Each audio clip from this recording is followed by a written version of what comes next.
having such a good time because we love math. Woo! Okay, so next we are going to talk about converting fractions to decimals because those are two different forms. Miss Benson, shall we begin? So we're going to talk about two kinds of numbers right here. We're going to talk about fractions and decimals and how to make a fraction into a decimal. So you've seen fractions for years now, probably. Okay, a fraction is a part of a whole, right? So maybe when you're a lot younger, you might have used some example like a pie. And if I ate this piece over here, I ate 1/4 because I ate 1 out of 4 sections. So that's what a fraction is. Mm-hmm. And when we write a fraction like 1/4, we have two pieces. The top is called the numerator and the bottom is called the denominator. And when I want to make this fraction into a decimal, you divide the numerator by the denominator. Now in 6th or 7th grade, you might have had to do that without a calculator, but this is 8th grade. And we can use our calculator. So that's what we're going to do. We're not going to try to remember what 1/4 is as a decimal. We're just going to put it in the calculator. And I'm going to do 1 divided by 4, and lo and behold, it is 0.25, which I am running out of room for. That's all right. It'll fit. Okay? So that's all you have to do. So there's two examples right here, and basically, guys, you're just going to put them in decimals. It's very easy. So try that, and then come back and see if you got the right answers.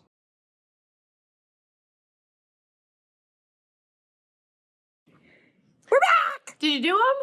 Yes. Let's see if you got them right. Okay, I'm ready. All right, 7/8 is 0.875.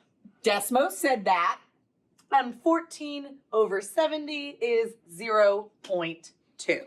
Desmos is so smart. If you did make a mistake on one of those, just go back and make sure you typed it in like this. You probably just hit a wrong number. Something simple. No big deal. Everybody makes mistakes, and then we just fix them and go on. So let's go on.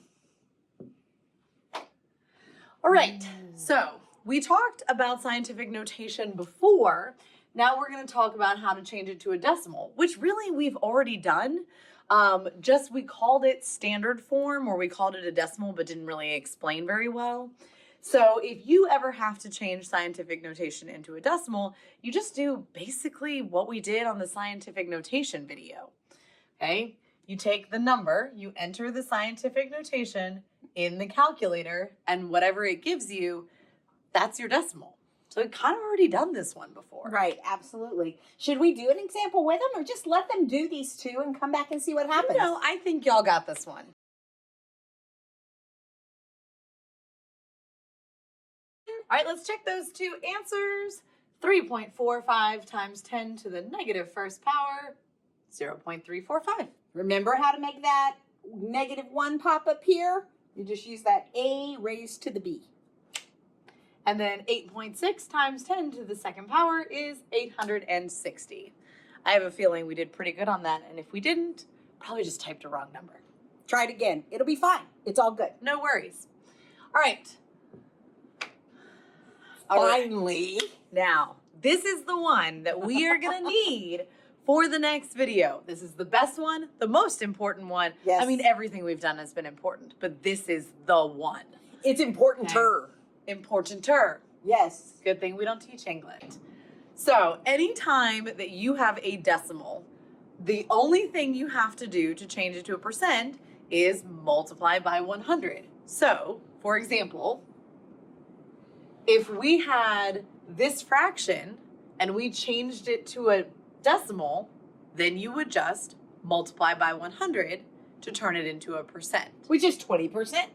Or if we had this number in scientific notation and we changed it to a decimal, then you just multiply by 100 to make it a percent. 86,000%. So let's look at some examples. We'll do one with you for fun, and then y'all can just go ahead and crank out the rest. All right, so 0.875 times 100. Because that's what makes it into a percent.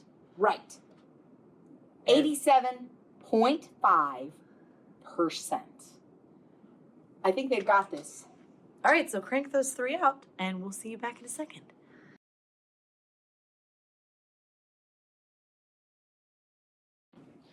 Okay, Let's here are check your answers. Ta-da, 20%. Ta-da, 151%. Ta-da, 300%. Easy peasy. Lemon squeezy. So I think you got this, okay? All right, so we're going to go through a couple more kinds of weird numbers that you may or may not have seen in the last couple of days, and just how to change them into percents, because that's what we want to focus on, is how to change everything into a percent. So if I have a square root, like we just learned about, I know that I can put it into my calculator and I get 2. Now that number 2 is actually a decimal. Okay, it's actually 2.0. We just don't write the 0.0. So that number is a decimal, which means if we want to change it to a percent, we have to multiply by 100, because multiplying by 100 is what makes anything a percent. We were trying to use the board at the same time, so that's why we had to stop. So there's 200%. Okay? So now we're going to go down to the next one, and we're going to put in negative the square root of 7, which gives us this lovely decimal. 6.5. Mm-hmm. And that is a decimal. And then we're going to tap out here to make sure we're out from under the radical sign, and we want it from a decimal to go to a percent. So multiply by 100. And we get negative 264.6%. Very, very good. So last one here, we're going to show you how to turn an absolute value into a percent. An absolute value is something you might not have seen in a long time. So basically, absolute value is the distance that a number is from 0. And remember that distance is always positive. Okay. So probably the way that you remember it, if you remember it from other years, is you probably just remember that this number comes out of the bars, but it's positive. So absolute value of -3 would be 3. Right. Absolute value of +2 would be +2. Okay, so we're going to show you how to put it in the calculator a few different ways, and then we'll change this one to a percent. Okay, so the first way we're going to put this in the calculator is, do you see the A with the bars on either side right here? That means absolute value. And then I'm going to put in a negative 9.2. And you can either touch the absolute value again or enter, and it will go ahead and put it there for you. So when it comes out of those absolute value bars, the distance from 0 is a positive 9.2. Okay, so that's what it would be. So there are 2 different ways you can type in absolute value on your keyboard. So yours might look a little bit different than this, but there's a straight up and down line that's right underneath the backspace. So you can use that, shift, and hit the straight up and down line, and it will do the same thing. And then we can put in our number. Negative 9.2. But now we need to make that a percent.